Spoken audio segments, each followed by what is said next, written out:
Greetings, Mile Highers. You know, everybody wants to create change in their life. Something within calls them to grow, to reveal more of what's within them, and just to enjoy a more expansive life. It's interesting, though, the ways we often go about creating change in our life. We get all enthusiastic and we dive in and we effort at it, and then after a while, many just falter. And I've had that experience myself. And what I've come to learn is that if I want to make change, especially any significant change, it works far better to take little steps, and continuous little steps. It's kind of like the difference between a sip and a gulp. And a lot of people use the gulp approach when they're moving towards some change or initiating some change. The sip method works best, and that means successive, incremental, progressive action steps. Successive, incremental, progressive action steps will get you a whole lot further than a few big gulps and then maybe falling away and not proceeding. You know, in a big ocean liner, they are so heavy and they get up to several dozen knots if they're really trucking. And it is humanly impossible to shift the rudder of those big ships with just the big rudders alone. There's just too much forward energy. So an engineer a long time ago developed what's called the trim tab, which is a littler rudder that's part of the big rudder. Now the little rudder can shift and change, and the more they trim tab, the more they can begin to move the ship and move the rudder. And I believe that we need to use that trim tab or that sip method in our own life. I took a writer's workshop about, 15, 16 years ago, I believe, in Santa Fe. Really talented writer who was also a therapist. And there were about 20 of us in this group. And he told a story about a client of his who lived at a distance, who was a church secretary. And this church secretary was a phenomenal person. She had used her spiritual path to overcome heroin addiction. She had reached back out to this writer therapist because she had had to have an operation, and as a result of that, she got hooked on the painkillers. Now, before that operation, the church was constantly asking her to get up and share before the whole congregation, witness for her wonderful reliance on God and all the shift, the great change she had made. And now she was humiliated. She was keeping it secret, but how could she tell anybody? Because she was supposed to be this hero, and now here she was addicted again. So she reached out to this therapist, and he had written a book about these small changes. Do One Thing Different is the title. And she reread the book. And so this secretary decided it was time to use the SIP method, successive, incremental, progressive change. And so she, on the first day, she sawed off 1/12 of a pill. She was taking 27 pills a day.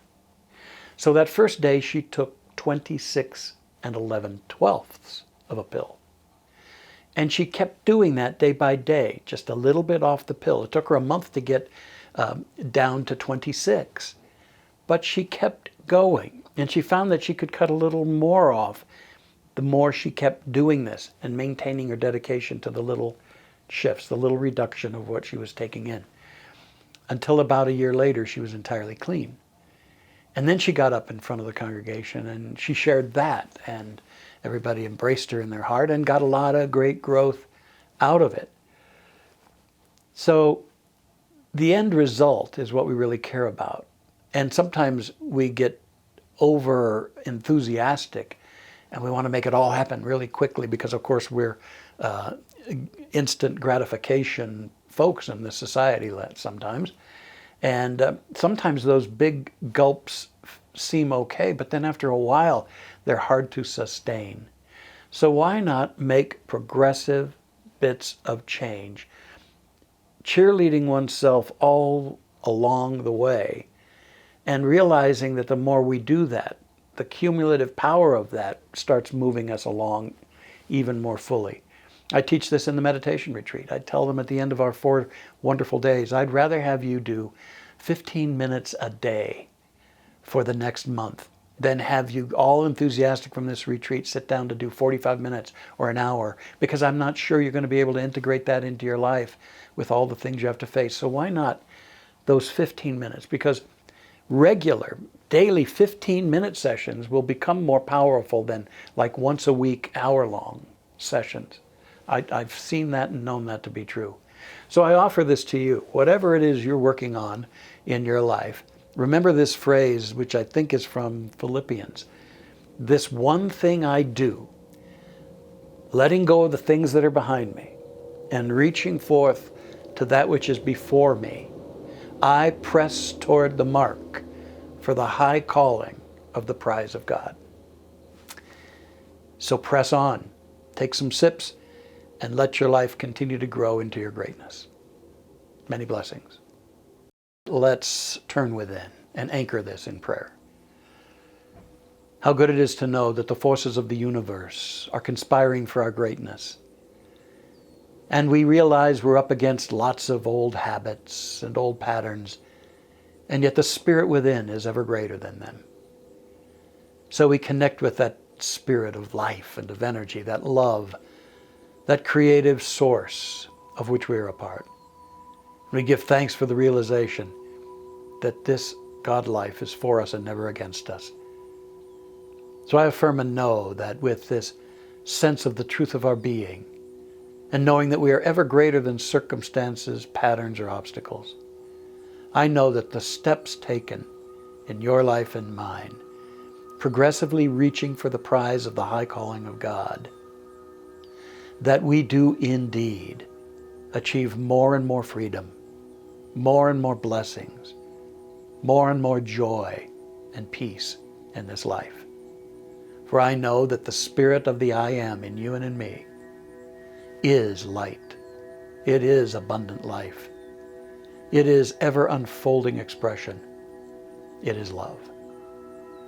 And so I know that as we are energized by this awareness, the action steps taken create an ever-growing flow of good and of the freedom and abundance that we deserve. Now I know this is true for you, and I bless you in this truth, and I bless every step you take. It's all beautiful. So we allow this to be so in our minds and our hearts and our entire being, breathing it in gratitude. And as we let it be and become, and so it is. And amen.